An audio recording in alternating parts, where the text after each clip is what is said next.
Welcome back to Season 3 of my podcast. I am Amanda Blackwood, the survivor. As many of you know, I wrote my autobiography as a survivor of human trafficking called Custom Justice. For those of you who didn't know, now you do. Keeping in line with that, this entire season is going to be focused on interviewing other trauma survivors who did or plan to write about their own experiences as trauma survivors and how they overcame their past. Get ready to hear from some truly incredible people.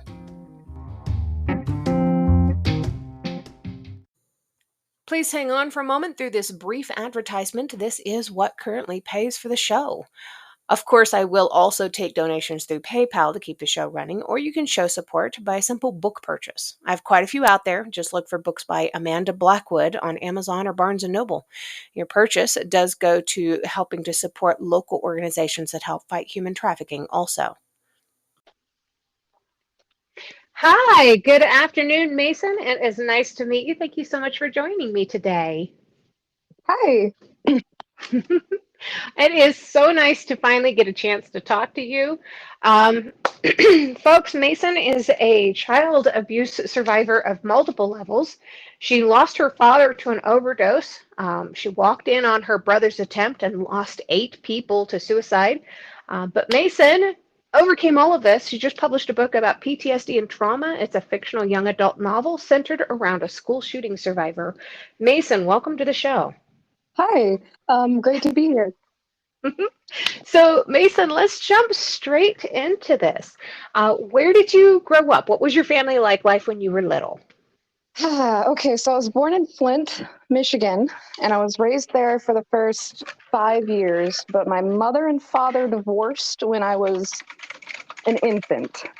Like they split up when I was really little, and my mom remarried my stepdad when I was 3, or met him and married him when I was 3, sorry. And then we moved to Brooklyn, Michigan. So Okay. I was raised there until I was about 17. So you have most of your memories of Brooklyn. Do you have any of Flint, Michigan at all?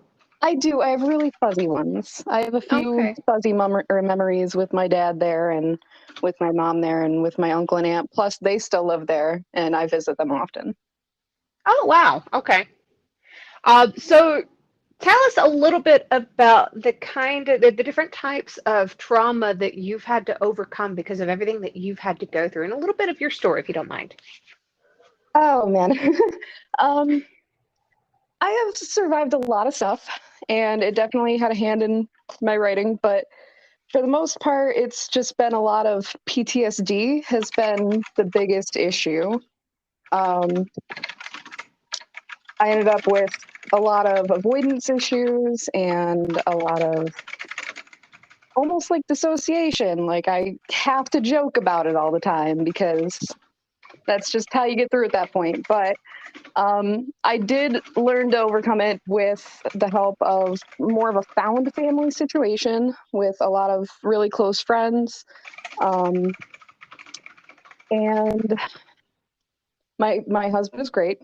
So he helped. He's been helping for about 5 years now. And yeah, and having a good support system after I got out of my situation really helped me overcome a lot of it. There's still parts I struggle with, but for the most part, the PTSD is pretty much under control now. Yeah, it does take a long time to really get a good handle on a lot of that stuff. So you kind of touched on a lot of the stuff that I was going to ask you. So nicely done there. Hooray. It's almost like you knew what I was going to ask. How you said you've been married for 5 years now? I've been with him for 5 years. We did separate for a year last year. Oh. But we got back together on New Year's Eve. Oh, good. Yeah, that must have been really hard for you. I mean, as close as you guys have been, I'm sure, with him helping you through everything. Oh yeah, it was a necessary separation for both of us, I think, but we are so much better now, honestly. Good. That's awesome. So what have you found that has been able to help you heal the most from everything that you have been through? Because, I mean, that was a lot that I put into that intro. That was how you introduced yourself to me. And I gave you about 10%. Oh my gosh. Oh man, That's yes. crazy. I'm trying to keep it vague here for you. You can go into as much or as little detail as you like. I do let people know that this is about trauma. So if they're not comfortable Absolutely. with this, then this is probably not the right podcast for them to listen to The right ever. book either. Right, exactly. So what have you done to kind of combat it and move yourself through it? I know these support systems are huge and they're such a massive help when you really need it. But there's certain things that we have to do within ourselves really to learn how to move on. It's like for me, I had to figure out how to forgive my former trafficker. Not forget, but forgive. There's a huge difference. Uh, There's been a couple things I've done, and I'm really glad you were able to forgive that person. I completely support that. I actually forgive my abusers too, at least the major one. But I went no contact with my mother recently, yeah, and as cliche as this sounds, writing. I got back into writing last year, and since then I've been able to sort through it a lot more than yeah. before. That's exactly what it was for me. And I also went no contact with my mother, and I guess it was probably 2013 now. It's been a number of years. Oh my gosh. It's a game changer. Yeah, we've barely had contact since March, and it's been kind of helpful. Yeah. So, what kind of services or resources have you found that have been helpful for people that have gone through similar traumas to your own? I credit my pretty much my entire life to my therapist that I've had for basically the last 10 years. There was a Oh, 2 year wow. hiatus, but she was my therapist from like 14 to 16 and then 18 to now. She's Wow. incredible. That is very cool. Very, very cool. And I know you said that you wanted to be asked about trigger warnings and audience maturity age recommendations. Yeah. Yeah. Um, there's a lot that I want to cover for a trigger warning. This book does get very heavy. It's a very personal account of PTSD from the inside.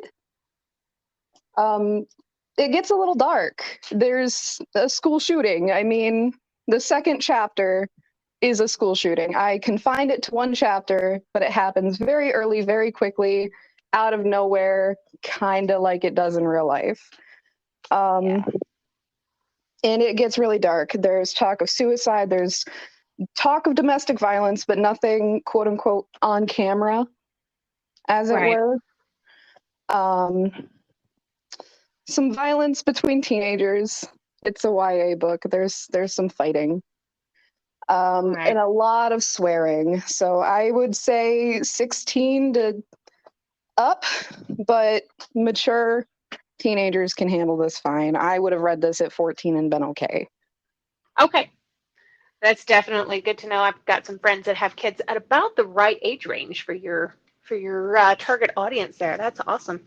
Um, so where can people find your book when they're looking for it?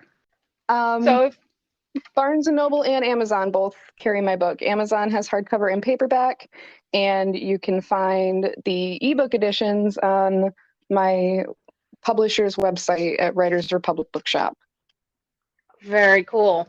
And then what was your book called? What are they going to search for The specifically? Ghost of You by Mason Carlisle. Nice. Do you have any parts of your book that you would be comfortable reading or sharing with the audience? Um, If you want to, you can skip over that too. I would I be all would right with not that. mind skipping over that. I cannot read out loud. Would you be more comfortable with just telling us a little bit about the storyline as it Absolutely. evolves? All right, go for it. I'm going to try to do this without any spoilers. It's a big story. The book opens with Levi Walker. It's just any other day at school. He's waking up. and he's having a quick breakfast with his family, goes to school, and then suddenly at lunch, he is involved in a very tragic school shooting, which leaves him pretty much the sole survivor of his friend group that was at that table. Oh. So, a little bit of a trigger warning for Uvalde. I wrote this book last year. I wrote all these scenes pretty much last year. There's 19 victims of this shooting, Wow. and he survives playing dead on accident. So there's some unfortunate coincidences Right. to a recent shooting, but I really tried hard to make it not like any other shooting before it happened. But I know that had to impact you in a big way too. oh man, yeah. That happened about a week after this book was released. Oh. Oh my gosh. Yep. So I wrote a book where 19 children die in a school shooting, and then a week later, it gets released, and that happened. Wow. Oh man. Oh my gosh. Yeah, I remember seeing something that you posted on Facebook there where you were actually considering pulling the book down. I'm glad you reconsidered and you haven't done that yet. Is that still something that you're thinking about? I hope not. No. Okay, I good. added a warning that should start being in circulation for new books that addresses that there are similarities that are unintentional, just like I just did with you. Okay.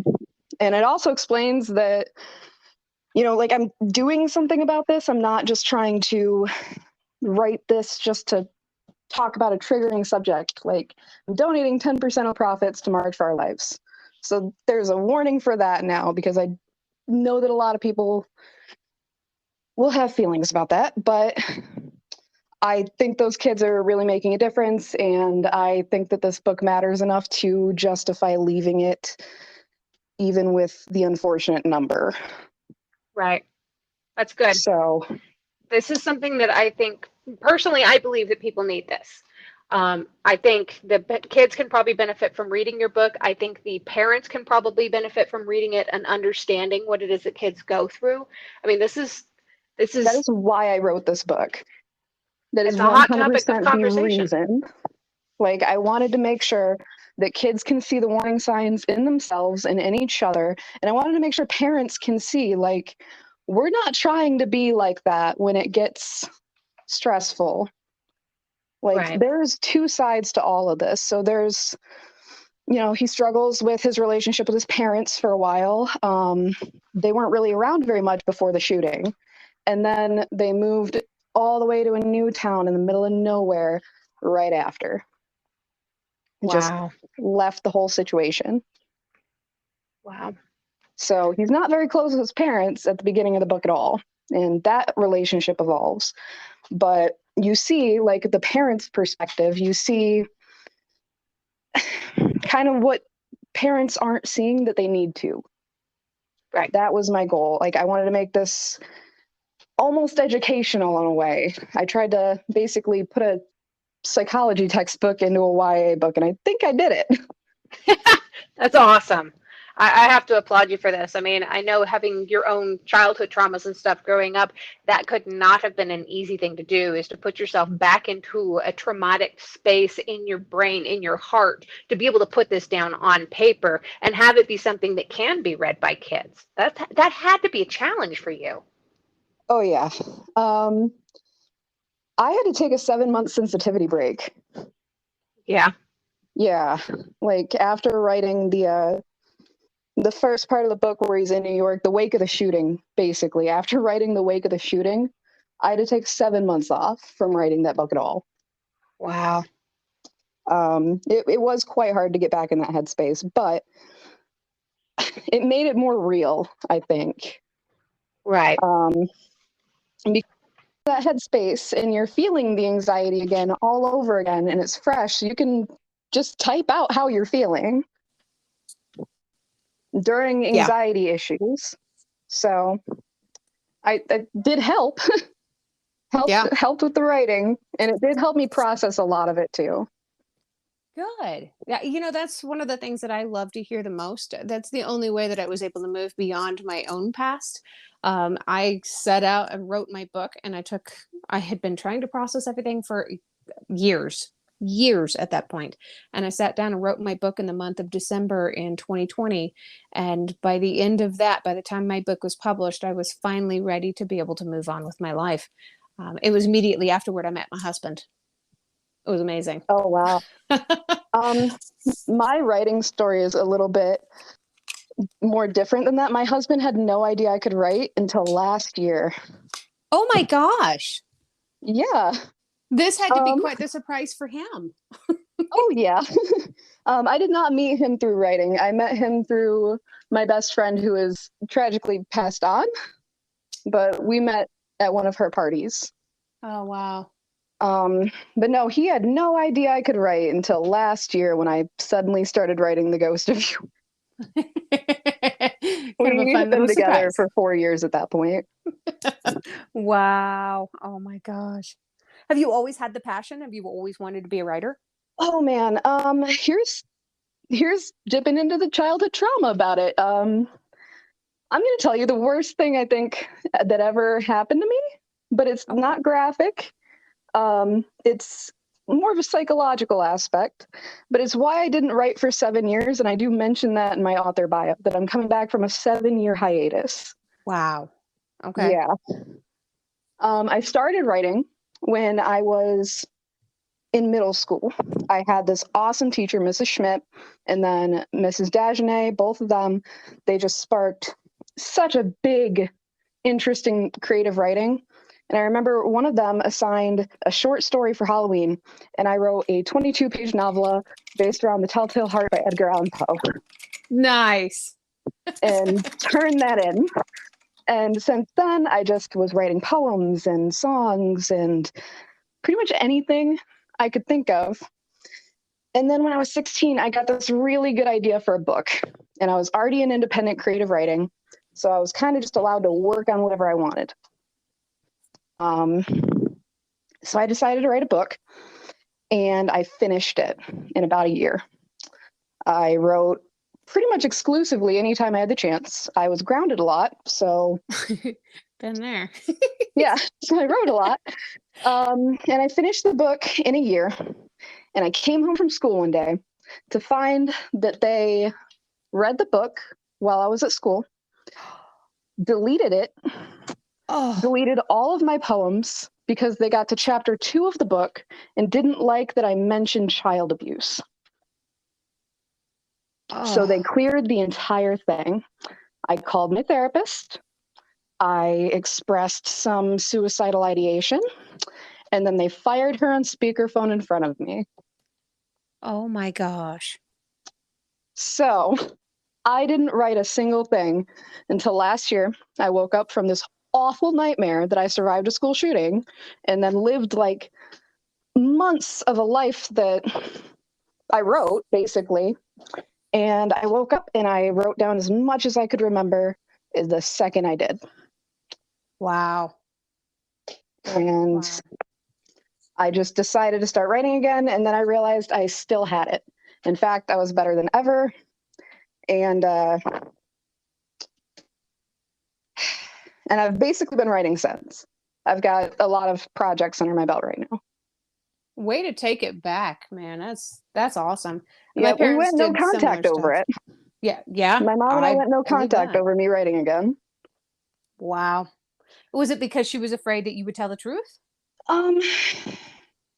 It started last year. I found out that she didn't technically delete the book or some of my poems. She had them saved on a flash drive to sue me for slander and defamation for writing a fiction story that vaguely talked about child abuse at the time. Wow. Like that was part of the character's backstory, was she had an abusive alcoholic father. I did not have that situation. But they made it to chapter 2 where that's mentioned and made me think it was deleted, but tried to sue me for slander and defamation for writing about them when I did not. Oh my gosh. And you were one of those situations. I was 16 when this happened. And they wanted to sue a 16-year-old child that was living in their household for writing fiction. Yeah. That's insane. That is Oh, no, absolutely it was like a insane. 350-page book too. Oh my gosh. Yeah, I Yeah. had a lot of my writing and stuff deleted and completely gotten rid of forever by my family when I was growing up.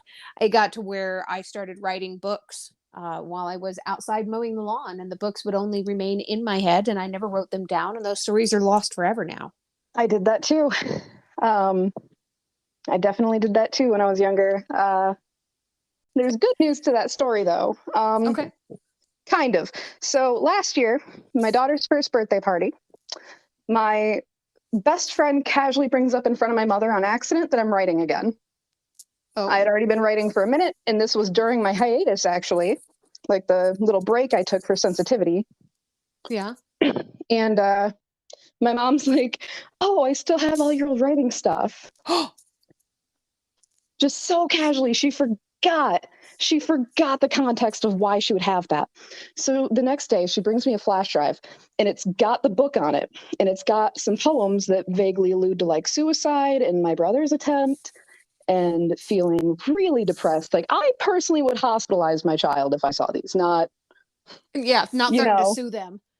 yeah. And on the header of these documents is like information for a lawsuit Oh my and gosh. explaining that like my defamation is a threat to my family's reputation Wow. and all this stuff. And I'm like, that's how I found out that my book wasn't murdered. And that's how I found out that she was going to sue me. And it was 7 years later. This just happened in September. Oh my gosh. Oh my God. Wow. So I put it on the back burner though. I was like, okay, I've got the book back. And I put it on the back burner and I finished the ghost review. And as soon as I did, um, I ended up in a really bad fight with my mom and we went no contact. Like right Wow. after I got picked up by publishing. I Um, am so glad you got your book back though. Me too, because Oh, after I went no contact, I fixed it and it'll be ready to be published really soon. I'd consider it like 99% done. oh, very cool. Yep. I Nice. decided to edit it up to like current standards. Some of it didn't age well since like 2015, admittedly. That happens. That happens. Yeah. So some of the dialogue needed a little adjustment, but Well, when that one comes out, definitely let me know and I'll have you back on the show again because oh, absolutely. I can't wait. yeah, I'd love to hear about this. This is a book that's been in the works for a number of 7 years. years. Yeah, we got to get you a little publicity for this 8, one too. actually. Oh my But gosh. oh So, man, yeah. so when you're writing, who inspires you the most? Is there a writer? Is there an actor? Is there a friend? A beloved, cherished, adopted family member? Anybody like Um, that? I use a lot of people for a lot of characters. I'll admit that. Some I did use celebrities for. One of it affected the entire trajectory of the entire series. That's a funny story, but um, for example, the relationship with Levi and his parents, I didn't really have a good relationship, and they're not abusive. Their parents trying their best. I have Yeah. no idea what I would do if my son or daughter ever survived a shooting, but Oh yeah. they clearly love him. And I didn't really have that. So I base it on the love I get from my aunt and uncle, for sure. Oh, that's Um, cool. they don't behave like my aunt and uncle, but the love is there and you can feel it like them. That's what I based that off. That's Um, very cool. and then my siblings and my friends are a huge inspiration for a lot of the characters. But my inspiration for writing in general is M. Night Shyamalan. Nice. I I love him. love his twist. Oh my Yep. gosh, Amanda's a That was genius. my goal. The twist was my goal. My mantra is to write like M. Night. Like that's what I tell myself when I'm stuck. Just Yep. pop in little like hidden bits to catch up on later. There's Yep. so much foreshadowing in this book, Oh, and very cool. I really credit him. I've been obsessed with The Sixth Sense and Unbreakable since I was 8 years old. Nice. You know, I'd never seen Unbreakable until this past year. My husband watched it with me. It was great. I loved I it. love Bruce Willis. Yeah, I do too. It's a shame about his health, the poor guy. Oh yeah. Yeah. Sending him all the best prayers and everything. Absolutely. He He's was seriously an inspiration. He's the star of at least 4 of my favorite movies, and not none of them are yeah. even Die Hard. I've never seen Die Hard. Are you kidding? That's my Christmas staple. Oh man, I've seen Bob's Burgers, and I've seen like other episodes of other series that talk about Die Hard so much that I could probably tell you about Die Hard. I could hold a conversation, but I've never seen it. Not once. Oh my gosh, that's funny. You should watch it sometime. It's good. I think I have to, just to tribute Bruce Willis and actually see what everyone, you know. I liked all of his like darker movies, like The Sixth Sense, obviously. Yeah. Yeah, that one will always be a favorite for me. Always. Oh yeah, that's the reason I wanted to like get into psychology. Nice. Yep. So, how do you celebrate your little wins in life? That was something that I learned from a psychologist, is when you have a little win, when you do something great or something that you're proud of, give yourself a little reward. Do you happen to do that? I don't know if I necessarily do. No? No, I guess I do. I indulge in. Oh, you cut out one more time. It's very strange. Hello, sorry. I do live in the middle of nowhere. Can you hear me? There you are. Yep, gotcha. Okay. I'm a little bit impulsive. I have really severe ADHD. So sometimes, as long as the impulse would only affect me, I just indulge in it. If I've been winning lately, like if there's no real consequence, if it's like a piercing or a tattoo or something like that, I'll just be like, you know what? Screw it. I've been good lately. That's awesome. What's your favorite tattoo? Oh man, my best friend Liz painted this leaf before she died, pretty shortly before she died, and I got it tattooed on me a couple years ago. It's cool. On my bicep. I love it, but I also have a semicolon on my hand, and I see that all the time. So, yeah, that one's a favorite too. Yep, I almost got that one myself. I don't have any tattoos at the moment, but if I ever get one, that's exactly what I'm getting. I highly recommend it. Because I think it's there for a good reason. It's the last thing you're going to see. So don't. It's that last little reminder. Because no matter what you're doing, you're looking at your hands. Yep, absolutely. It's brilliant. So before we go, there's always one last question that I love to ask people, and just to get their opinion of themselves. Okay. So, what is one thing that you love about yourself that is not based on your physical appearance? Oh man. I really care about animals. I have a house full of foster fails. So yeah. Oh man. Oh, that's cool. We have 4 cats. 2 of them are foster fails. All 4 are rescues. And we have 2 foster failed dogs and a current foster dog. Oh, wow. Yep. You basically have a petting zoo. I always have, though. That's the one thing I will absolutely credit my parents for forever. They raised us with like 16 different dogs in sets of 3 to 4, and ferrets and lizards and all this stuff. So I've grown up really loving animals my entire life. And I think that that's pretty cool. Like, it actually helps the depression a lot. It's hard to be sad when you're in a house full of the cutest animals on the planet. Absolutely. So when I met my husband, I had 4 cats. He had 2 cats and a dog. The dog, unfortunately, just recently passed away. But I tell people all the time that once we merged households, we basically have a petting zoo. People always laugh at that, but they don't realize how true that is. My animals, every single one of them does something different in response to any kind of a trauma response or anything. So if I'm having a PTSD nightmare, my cat Jack will wake me up by headbutting me under the chin until I wake up. My little girl Violet will absolutely play nursemaid to anybody who's sad or upset or emotionally exhausted in any way. She's just right there and makes you sit down. Dash will force me to go back to sleep if I wake up. And if you catch a theme there, all my cats are named after the kids from the movie The Incredibles. Oh, I love that. So I got a thing for fiction anyway. Um, but yeah, the animals are just absolutely incredible creatures, and my life wouldn't be the same without them. Oh, I absolutely agree. My golden retriever, she hugs people on command. Oh. Sometimes randomly. She's a huge dog too, so she can get up to your shoulders and just pull you in for a hug. My other dog, Nix, does deep pressure therapy. Wow.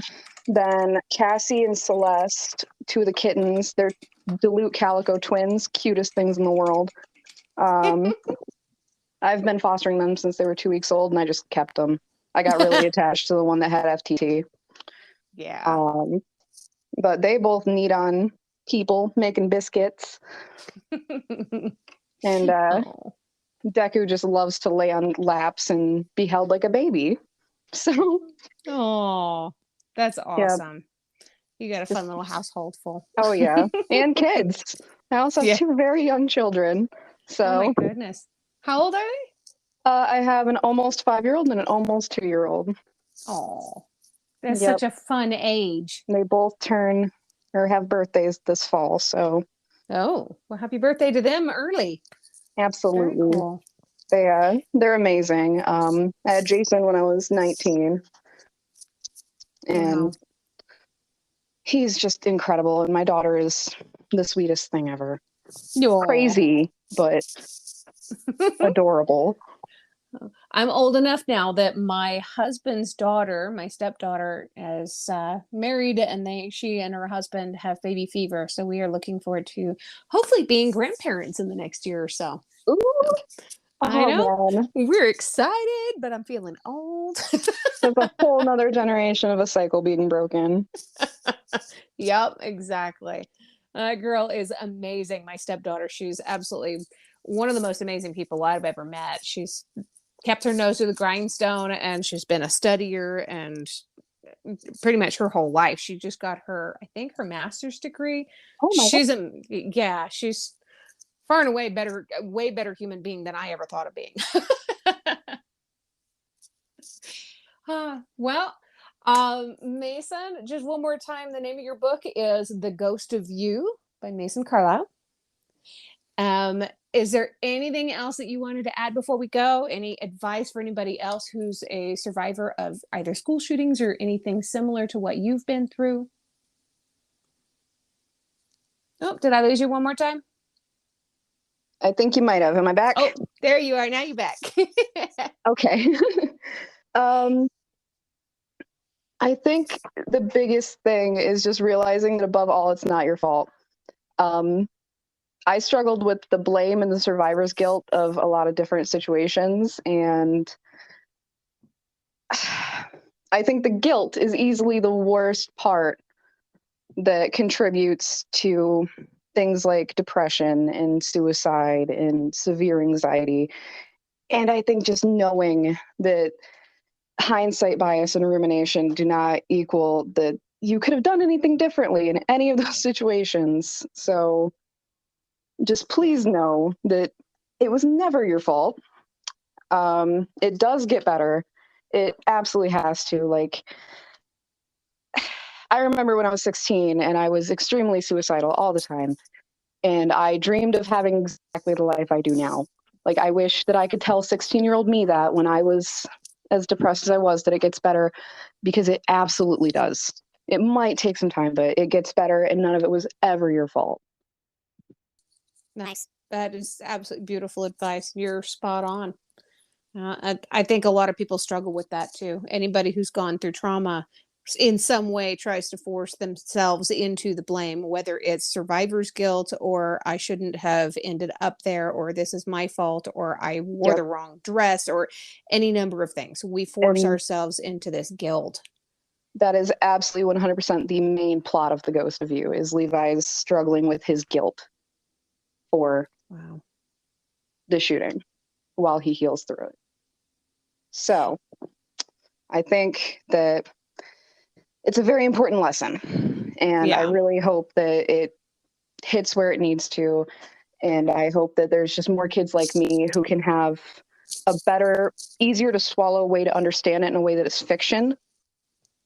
Yeah.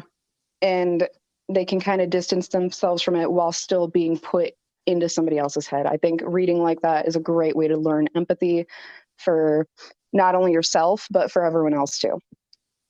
Absolutely. I think you are, you may be borderline on the edge of genius here. Kids need this. Kids need this. You are giving this world something of great, huge value, and not just in your writing, but in who you are as a person. You are incredible. Thank you. I really appreciate that. That's honestly my only goal with writing, is to break down mental illness and trauma and grief in a way that is able to be explained so that people can understand, like, hey, there's nothing wrong with you. This is what is going on. Yeah. And I think putting that into fiction in a way that people can relate to, whether it's someone who has survived a school shooting, which I honestly don't recommend reading this book, or just someone who cares about it, you can really get in that mindset and understand the problem and understand that all of us go through that to some degree, maybe not at that level, but there's characters to relate to throughout this book going through various different situations that are meant to break down heavy disorders and topics so that people understand what is going on with them when they can't articulate it. That was my whole problem as a kid. I had all these feelings and I had no idea what any of them meant until I started reading. Yeah. Yep. So I'm glad you got through it. I'm so glad you got through it all. You're going to help so many people. I really hope so. Thank you so much. I know you help a lot of people too. That's really the goal. Thank you. It can all be for a reason if you let it. Yes, absolutely. Well, I'm really happy you came on the show today, Mason. I'm thrilled to have you. And you please let me know when that next book is ready to come out so I can get you back on the show again. Absolutely. Do you mind if I tease like a project that's coming up real fast? Sure, go right ahead. All right.